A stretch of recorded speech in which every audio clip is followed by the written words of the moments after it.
I'm Indra, And I'm Amanda. and we'd like to welcome you to The Messy Middle Matters. Hey, Amanda, how are you today? I'm good. How are you, Indra? I'm good. Today, we're going to talk about soft skills, which is something that I feel like we exercise or talk about in some way, shape, or form on pretty much every episode that we have. But we'll dig into it a little bit more deeply. Before we dig into the topic itself, let me read off the definition. Soft skills are the personal attributes and interpersonal abilities that enable individuals to interact effectively with others, collaborate in teams, and navigate various professional and social situations. In my experience, the term usually shows up when the stakes are the highest. It's when there's conflict, when there's a tough deadline, when it's performance reviews. It's all these high stakes situations is when the term shows up the most. It's there all the time. But when somebody says, oh, you need to work on your soft skills, it's always when it's the highest. It's always the highest. Yeah, agreed. And I've seen it a lot in job descriptions. And it can be a very vague term, right? I know you just read off the definition, but it can be very vague, and it has different applications and definitions depending on what that company or that role is looking for. But soft skills is such a blanket term.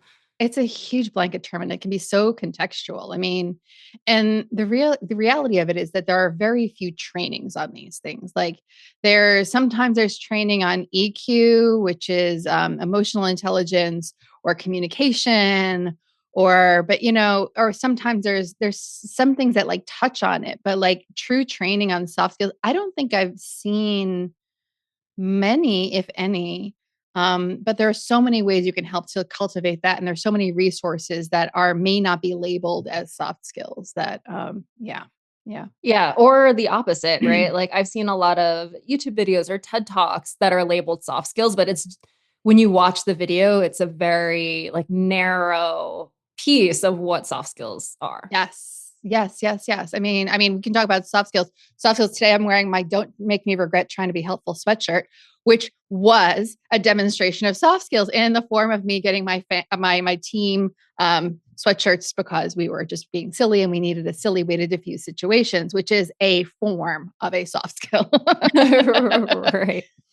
But so the question that really shows up when people talk about soft skills is, are they innate? Are we born with them, or is it something that we can learn? I mean, I know that you have some perspectives on it. I've got perspectives on it. Yeah. I think it's mostly something that you learn. Much like, I don't know, are they called hard skills? What's the opposite of soft skills, right? Hard skills. I know how to code this thing in this way. That's a hard skill. I can measure that. Yeah. Right. Like much like hard skills, it's something that you learn and you practice, and that's how you get better. I think there is a bit of the innate like aptitude for them, but I don't think you're just born with the ability to have good soft skills. Yeah, I think you're right. I think that some people have more of a natural tendency towards them, or are born with a temperament that lends itself more to soft skills. And some have challenges in that area, but everybody can learn them. I think everybody can learn them, but it takes whether you're born with them or you're not born with the aptitude. The reality is you have to use them, practice them, just like I think that when, you're the one who brought it up in an earlier conversation you and I had. It's like going to the gym. Like you got to exercise those muscles of soft skills all the time, or else you lose them. You lose them, or you don't use them as effectively as you would like to, Right. It becomes muscle memory, or like it becomes second nature, right? Like if you practice them enough, it becomes second nature, and then you're able to just be able to run a meeting effectively. Like it's, like you could do it in your sleep. And that's where it kind of matters the most, because like I said, it shows up, or it's the most front of mind when the stakes are the highest. Like I was in a conversation the other day, and this guy, I won't go into exactly what it is, but he came at me with this very aggressive terminology. And I was just like, whoa. I came back, I redressed this, I addressed the situation, I pivoted back to my point of what I was saying. you can't practice for that stuff. But because I'd gone to the proverbial gym so much, I had a skill set to draw from. So, right. You practice those skills and then you just knew how to navigate that situation without, your fight or flight or freeze yes, instinct, right? yes, just like driving. I mean, I'm just going Mhm. back to my early days of driving, but the question is for so many people when they're told in their performance review, like, you've got to work on your soft skills. Like, okay, I think that there is some work. You alluded to it earlier, is you need to understand, like, what does soft skills mean in this situation, to the person who's giving me this feedback, right? Maybe that's one element of it. There might be an assessment of, like, what soft skills do I see that I might want to emulate, there's understanding what you want to do, but then you need to start practicing them. Like, there is no gym for soft skills. It's not like I can go to a trainer and be like, let's practice soft skills today. Right. Like, you can only do so much with a career coach. It's not the reality. So I think that one of the things that both you and I advocate for is start small. Start small. Yeah, start small. Find opportunities, like low stakes opportunities, right? Like it's funny you say that the soft skills feedback usually comes in a high stakes situation. Cool. Start small and start in a low stakes situation to start practicing, right? Ask your manager or ask anybody, hey, mind if I facilitate this meeting today? Like, Yeah. send out the agenda, run the meeting, set the tone, facilitate, redirect questions, just all of those micro moments of being able to practice the soft skills. Yeah. And I think my favorite, like, low stakes example of that is like the recurring meetings that you have, like Mhm. the weekly check-in, the daily check-in. If your team does agile, doing the daily huddle and leading that, because these are people and hopefully trust you and you trust them. And you'll be able to lead the conversation and you'll be able to get feedback from them afterwards. They will support you in that attempt because you're a team. But then you can go to them and be like, hey, how was that? Like, what can I do better next time? And then you Right. can like lather, rinse, repeat, lather, rinse, repeat. Right. And a lot of it is, with the meetings situation, a lot of it I think is just being prepared, right? Mm. Just being able to, clearly communicate the purpose of the meeting and like what the agenda of the meeting is and be able to like keep things on track. And as conversations happen, being able to redirect, like, your example of someone coming at you like really, really strong, like being able to take that and deflect a bit. Jujitsu it, my friend Enrique calls it. Yes. Yeah. But I think that the thing is also, like, workplace examples are the ones that'll come to mind for everyone first. You can practice this in your everyday life because soft skills help you everywhere. Like, this example that I was sharing from earlier was not in my work life. It was in my personal life. Um, and you'll find them, whether it's, on a checkout line that's just a little unwieldy. Like, can you help to get that line? Like, hey, folks, like, just say something. Or, I live in New York on the subway. When somebody's acting a little bit seriously, sometimes it just requires, and you got to be careful and you got to be skillful about this, but like just saying the right thing at the right time or giving the right look to the person across the way from you so that they can understand. Like, those are also soft skills. Right. Yeah. As you were saying that, I'm like, coffee shop, like Mm. just your everyday coffee shop experience, right? You're in line with a bunch of under caffeinated people who may or may not be grumpy, right? Like something could happen where, you can deflect a little bit or like stand up for your barista. Or something so simple. I love that coffee shop example. Like, almost every coffee shop that I've been at during like rush hour, that on the way to work situation, there is this like impenetrable fortress of people around the pickup line, right? And your drink comes out. How do you penetrate that force field that's been created? You feel like you're playing Red Rover, like you're trying to break through this thing. How do you say, "Hey guys, that's my thing," or "Hey, by the way, oh no, that's mine. Like, that's my drink, not yours." Like, that's a soft skill, and that's a Right. great. Actually, I'm Amanda. Like that's my drink. Amanda with an Americano. Like that's mine. Right, because like people, they're like you said, they're half asleep. They're on autopilot. A lot of us are on autopilot. There's so much to do these days, right? Like those are really great little micro moments, and you're never going to see those people again. So I can't imagine a lower stakes situation, you know? Yeah. Uh, Actually, you're right. I think that's an even lower stake situation than your team meeting with, team meeting. your same team with psychological safety and support and all of that. I think practicing with a bunch of strangers Yeah. that you'll never see again, Never see them great. again. You Yeah. pick up your things that, like you'll pick up your little tricks that work for you. Pick up your little Mhm. tricks that, how do you navigate the world a little bit more gracefully? Right. Or like your taxi driver or your Lyft driver, Yes. right? Or Just yeah, like a little conversation. a little conversation, or, you both go to grab something at the same time in the department store. Like, like, oh, just you can find those. I know it's conflict, but like super low stakes conflict. Low stakes conflict. I think that, but that goes back to the point. Soft skills are usually the most necessary when the stakes start to spike, even if they're Mhm. situation and contextual at that moment. Yeah. So growing into something bigger, right? So we talked about like the real world. I think the real world is the best when we're talking about like workplace soft skills. The real world is good for those entry level, small micro tests of different tools, techniques, turns of phrase, whatever it might be, but growing into bigger things. What comes to mind when you think of like the places that you've used in your career, you've seen other people use in in upping their soft skills in a situation?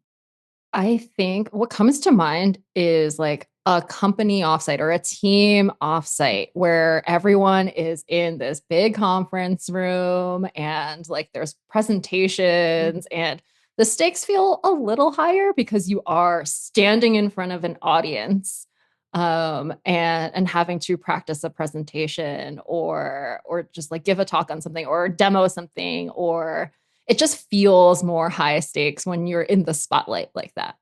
100%. And in that scenario, I think there's a whole bunch of different ways you can practice your soft skills, even if you're not soft skills, even if you're not, going to be the person on stage, like making sure that everyone knows where to sit, where to go, how to get there. Like we often think of those things, and as me, humans think of these things this way. I don't always. Some humans do. I don't. But like, oh, that's admin's job to take care of, or that's the project manager's job to take care of, or that's that person's job to take care of. Like making sure people know where to go or what the schedule is, or what, like helping people out in those scenarios is an exercise of soft skills, or seeking that out and finding that in a way that won't drive the person who is tasked with making sure everyone knows where to go. Like, hey, by the way, I know you're having like this is a bonkers day.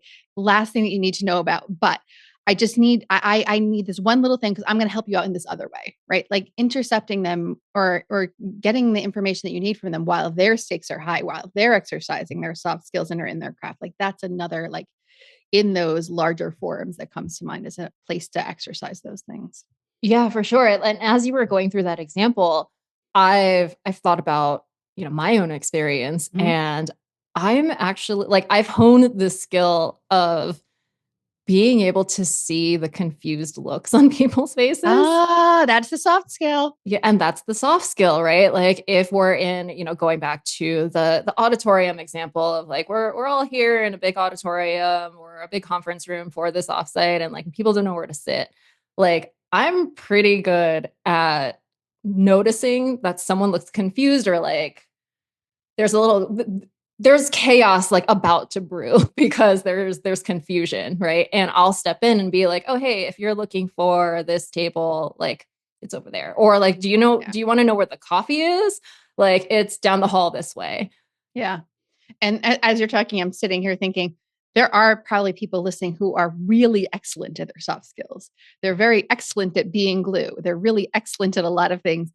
If you have overdeveloped soft skills and you're in that kind of environment and no one is exercising their soft skills, like you got to find the right scenario, but you might be the what you might take that moment to start writing very important notes in your notebook and turning that off and ignoring that, right? Because you will have people who are overflexed on the soft skill side of things. So I just want to introduce that one little thing for some folks who are like, but I already do that and I'm exhausted. Mhm. Don't worry. See you. See you. This episode is not necessarily for you. It might be the thing that you forward to your colleagues. But yeah, see you. See you. Yeah, it's appropriate that you're wearing your "Don't make me regret trying to be helpful" shirt today. Darn it. I did it on purpose. And I think that that's, it's just finding the ways to step up. But I like that. I like the example that you said about just like watching a room and reading a room, like understanding the soft skills or non-soft skills that are in play. If you're not ready to engage yet, I think it's really, really useful.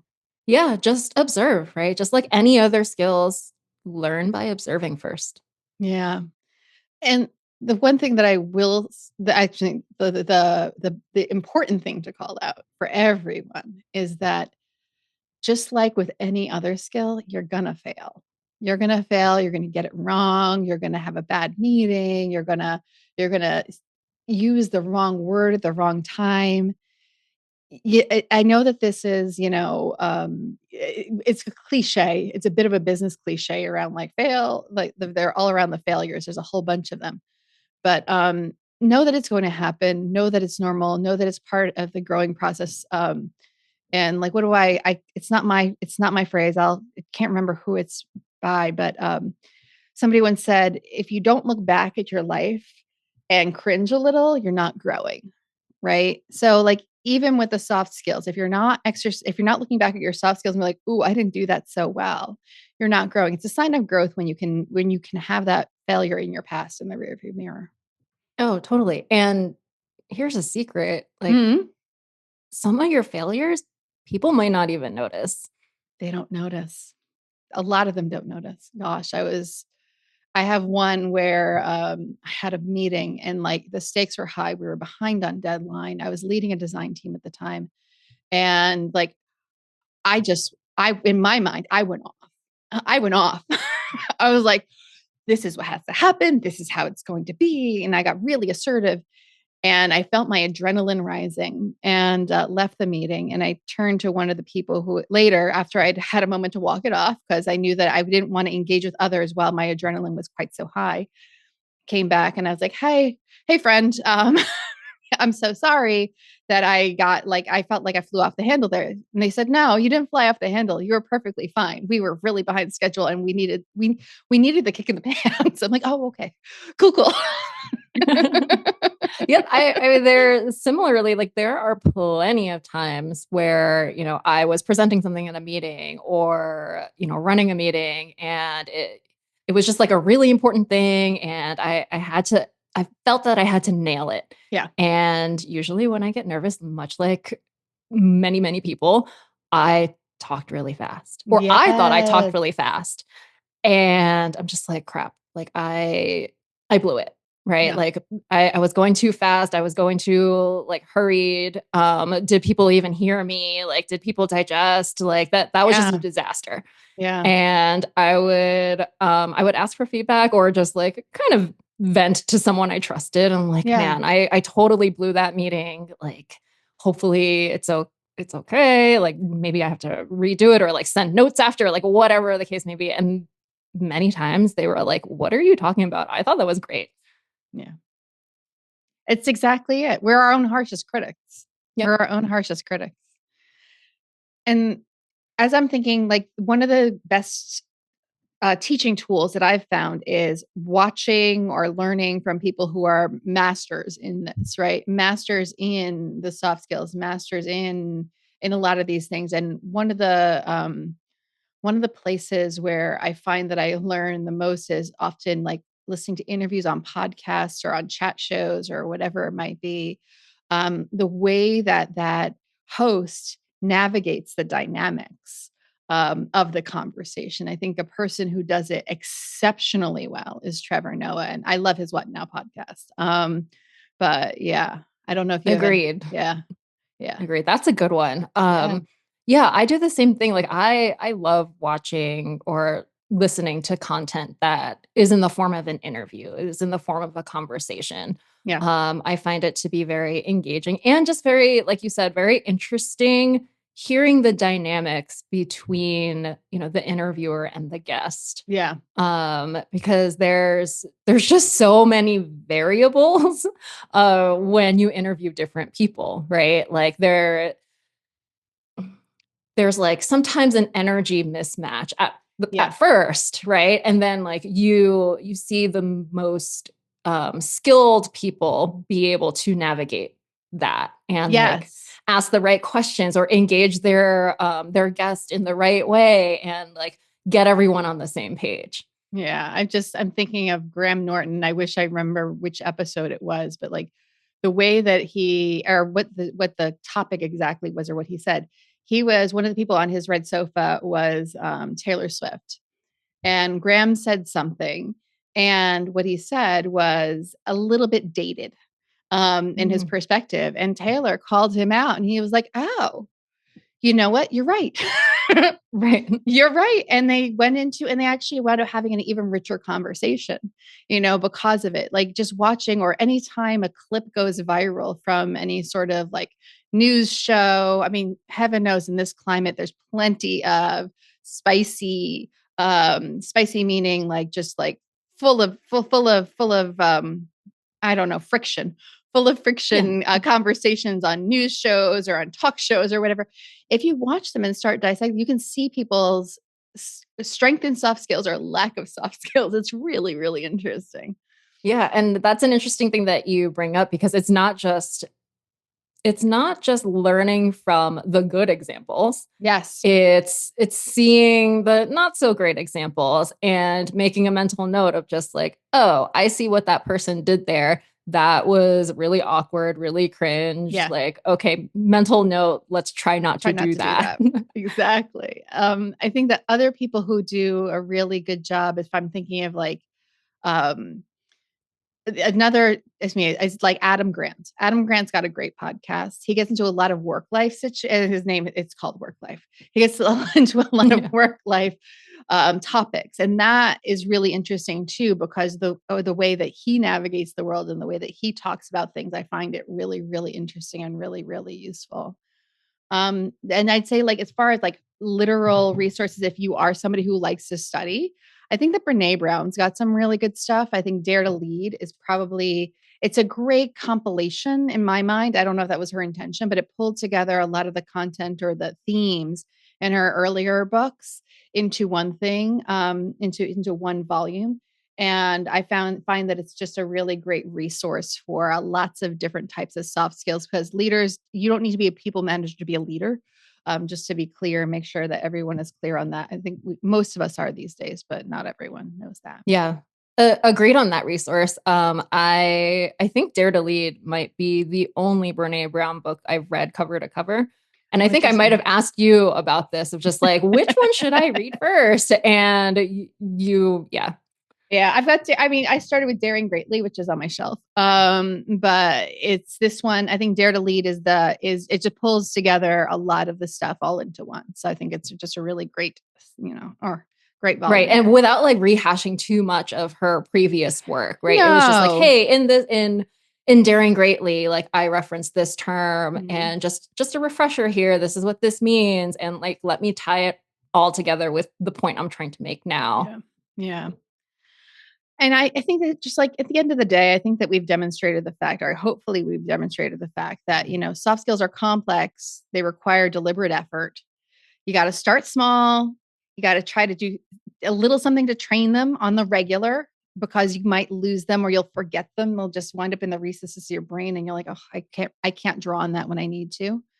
And you need to work on that pretty much every single day. Yeah. It's one of those things where I think you learn by doing. You learn by doing. It's a learn by doing. And there's no way around that. You can read all the books, you can watch all the videos, you can watch all the TED Talks, but it's practice, practice, practice. Yes. Interacting with messy humans is necessary. Yeah. Thanks so much for the conversation, Amanda. I hope that everyone listening joins us next time when we cover another topic from the messy middle. Bye. Bye. If today's episode hit home or just made you laugh, you might love our merch. We've got 3 collections. Don't Make Me Regret, in honor of the sweatshirt that started it all. Words Matter, inspired by our most popular episode. And Embrace the Messy, to celebrate the beautiful chaos. Head to shop.themessymiddlematters.com to take a look. Everything's print on demand, so be sure to double check your size before ordering. But if anything goes wrong with the printing, our vendor will work with you to make it right. Looking for a different cut or size? Email us at podcast@themessymiddlematters.com so that we can explore the option. Thanks for making the messy middle matter.